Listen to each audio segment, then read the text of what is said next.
कड़ी है उस चीज़ की कि हम क्लासरूम से बाहर हम अभी अपने बच्चों को कहीं दूर लेना चाहेंगे। मॉरल ग्राउंड जो अभी की अगर हम बात करेंगे दैट्स नोवेयर। सो जहाँ तक वालिदैन की बात आती है, इसमें अल्लाह ताला ने कुरान पाक में फरमाया है कि अपने वालिदैन के साथ एहसान कीजिएगा, और उसकी एक कड़ी है प्रैक्टिकल मानूं में। प्रैक्टिकल मानूं में we started from our school. It is not the first time, we have been doing since long, and inshallah I believe it is not for today only we are celebrating this Mother's Day. No, this is a message to all our, not for only our students but to all the youth who are just watching us right now. Just we need to be very much humble towards our parents. This is the short message because we need to love them.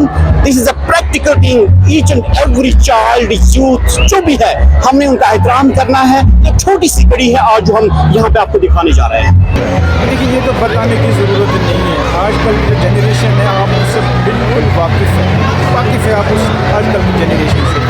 मुझे लगता है school का एक बहुत बड़ा role है morally बच्चे को फिट करना, ताकि जब कल को हमारा बच्चा यूथ में तब्दील हो जाता है, टीन एज में तब्दील हो जाता है, उस टाइम पे कम से कम अगर स्कूल आज के डेट से ही काम करता है तो उस टाइम पे इंशाल्लाह मुझे लगता है कि है ना, मुझे लगता है कि उस टाइम पे उतनी ज़रूरत नहीं पड़ेगी जो अवेयरनेसेस चल रही है मार्केट में, हॉस्पिटल्स के थ्रू, पुलिस के थ्रू, बाकी डिपार्टमेंट्स के थ्रू, गवर्नमेंट के थ्रू, जितनी भी अवेयरनेसेस चल रही है, मुझे लगता है उतनी ज़रूरत, उतने एफर्ट्स नहीं लगाने पड़ेंगे जितना रोल अभी स्कूल्स का है।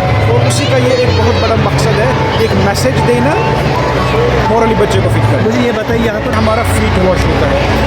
जब से हमारा स्कूल इनॉग्रेट हुआ है, इनॉग्रेशन किया है, मैंने पहले साल से ही मेरा अपने दिल और दिमाग में ये रखा है कि अपने माओ के पैर धुलवाना, मतलब हम उसको कहते हैं कि फीट वॉश सेरेमनी जिसको कहते हैं, ताकि एक एहसास जो है ना कायम, अगर कोई बच्चा नाटक भी करता है अपने माँ के पैर धुलवाने के, लेकिन कहीं ना कहीं अंदर से वो एक एहसास जग जाता है बच्चे के अंदर, अपने स्टूडेंट्स के अंदर जग जाता है। और उसका साथ साथ मकसद मेरा जो आप